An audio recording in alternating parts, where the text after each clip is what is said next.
Hey, we're going to be talking about Wild and Wonderful, West Virginia University. New study today is talking about something that might be in your kids.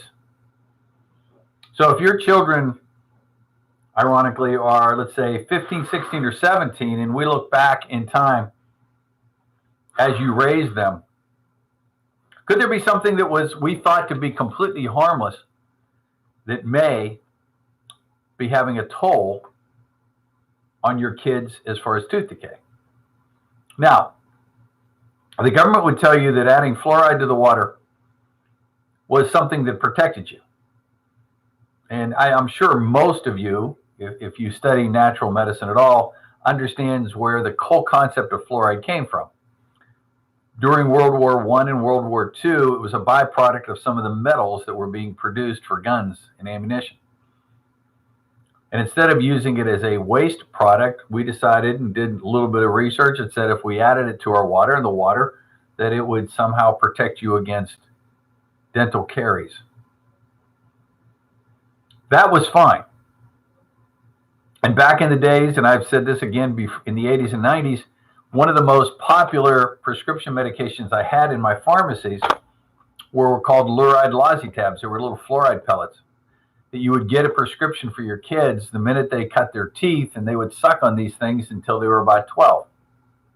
And it was supposed to protect you. So when we look at the biggest study that was ever done, which was taking a look at the cities of Phoenix, Arizona, I believe, and Tucson, Arizona, I believe, I don't have the study here in front of me, where one of the cities fluoridated their water and one didn't. Now they're in the desert, both of them. So it was easy to do that.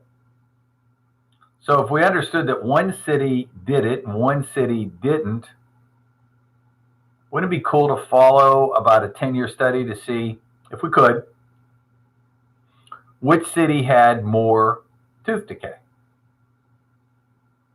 Let's say, I don't have the study, I apologize here in front of me. Let's say that Phoenix fluoridated their water and you grabbed 1,000 kids and followed them for 5 years. And in Tucson, they didn't, and we grabbed 1,000 kids and followed them for 5 years. What did we find at the end of the 5 years? Actually, we found that those that didn't consume fluoridated water had less cavities. Now, there's also been a lot in the news recently about fluorosis, or overabundance of fluoride in the body, which causes a melting of the enamel of the teeth, which put pretty much an end to that Fluoride Lozitab concept. You know, back in the day too, when we used to get baby drops for vitamins, Polyvisol, remember that? Drops. As soon as the baby came home from the hospital, we started them on a dropper full of this vitamin every day. Well, that went by the wayside. And then it became Polyviflor, which is they added the fluoride to it. We did that for about 10, 15 years. Then that went away. Why? Didn't work. So now this new study said some of the things that we did. So if you go back as a parent 10 to 15 years ago, and we looked at some of the things in our homes that were told were very common. You know, when we heard that the furniture industry,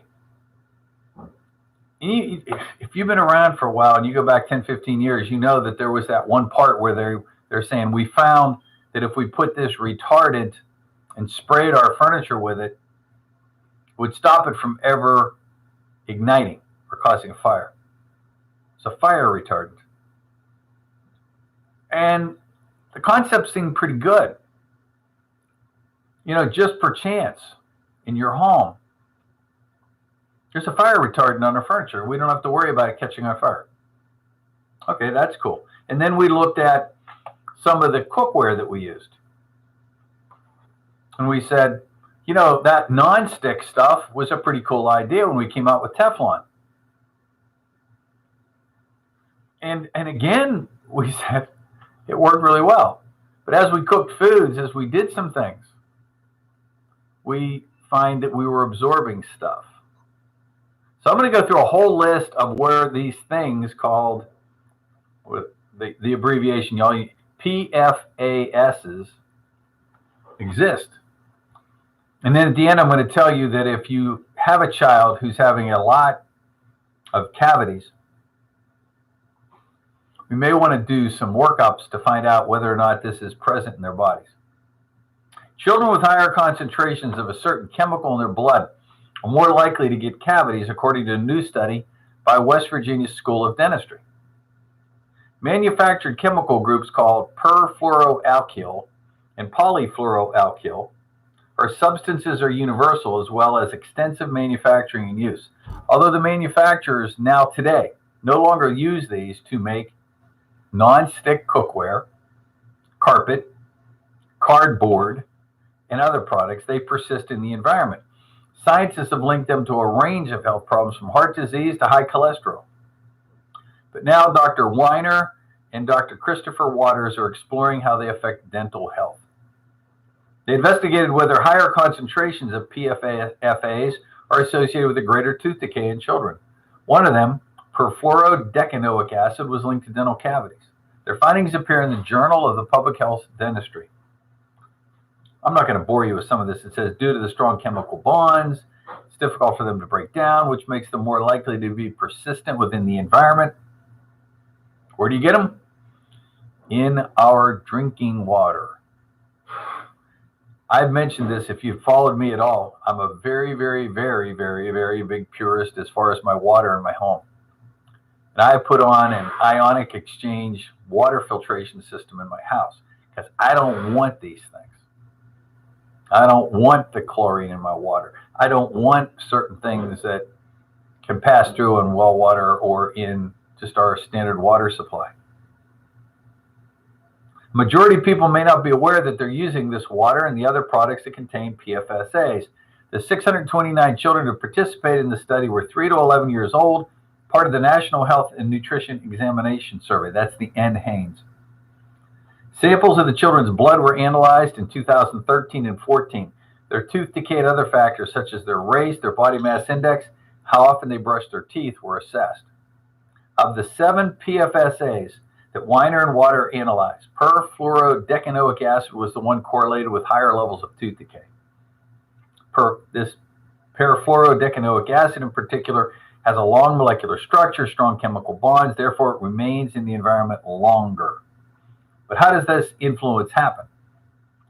Dr. Weiner and Dr. Waters have a hypothesis. According to other research, perfluorodecanoic acid may disrupt the healthy environment and development of enamel, which is what makes teeth hard.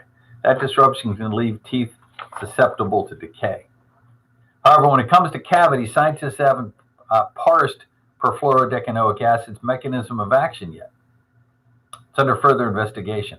While the findings of this study are important, there's some study limitations. The good news is, in our study, about half the children did not have any measurable amounts of PFASs in their system. Perhaps this is due that they're not used anymore in the United States. Another piece of good news is the study reaffirmed the importance of dental hygiene and checkups. Children who brushed once a day or less frequently had significantly higher tooth decay. Likewise, children who had not been to the dentist within the previous year were twice as likely to have a higher rates of tooth decay. Even so, though parents cannot control what's in their children's drinking water, yes, they can still protect their children's teeth by fostering through regular brushing and scheduled dental exams. Now, let's look at this stuff. How can I be exposed to PFAS? This is from the CDC. You know how overworked they are now. Oh, by the way, tomorrow on the show, 9 o'clock Saturday morning, I would strongly recommend you tune in live on our Facebook page, right there on the top of our website, thenutritionshop.net. I'm going to talk about why bat viruses seem to be such a problem, how COVID affects children, COVID-19 for gastroenterologists, and why gut health is so important, and how to manage cancer care during COVID-19. So we're going to do all that tomorrow. How can I be exposed to PFAS? You can be exposed by 1, drinking municipal water or private well water. 2, eating fish caught from water contaminated. 3, accidentally swallowing contaminated soil or dust. I don't know about that. 4, eating food that was packaged in materials that contain PFAS, such as microwave popcorn. Using some consumer products such as non-stick cookware, stain-resistant carpeting, and water-repellent clothing. Research had suggested exposures to PFOA and PFOS from today's consumer products is usually low, especially when compared to exposures of contaminated drinking water. Some products that may contain these: some grease-resistant paper, fast food containers, fast food wrappers, microwave popcorn bags, pizza boxes, candy wrappers, non-stick cookware, stain-resistant coatings used on carpets, upholstery, and fabrics, water-resistant clothing, cleaning products, personal care products, shampoo, dental floss, cosmetics, nail polish, eye makeup, paints, varnish, sealants. Babies born to mothers exposed to PFAS can be exposed during pregnancy and while breastfeeding. So, what do? You can lower your exposure if your drinking water is contaminated above levels specified by the EPA, and you can have those checked. Use an alternative water source or get a filter. Avoid eating contaminated fish. How do you know? Check with your local state health and environmental quality departments for fish advisories. And number 3, even though your recent efforts to remove PFAS have reduced the likelihood of exposure, some products may still contain them. If you have anything with Teflon in it, get rid of it. Now, I'm going to tell you about something called Pro Greens. It's a simple detox kind of concept that can really help. It's something that's a powder. It's very easy to do for your whole family. Sort of tastes like apple cinnamon, quite honestly. It's not bad. You can mix it, drink it once a day, 30 days. Really does an amazing job of cleaning house for you. So if you want more help with that, these kind of issues, give us a call at 678-228-8900, 678-228-8900. Our website is thenutritionshop.net. Hopefully you're staying very safe during all this craziness with the COVID-19. Once again, don't forget, tune in tomorrow, which is the 21st of March, and we will deal with a lot of big issues dealing with the coronavirus. All right, folks, have a great, healthy day. God bless you. Take care.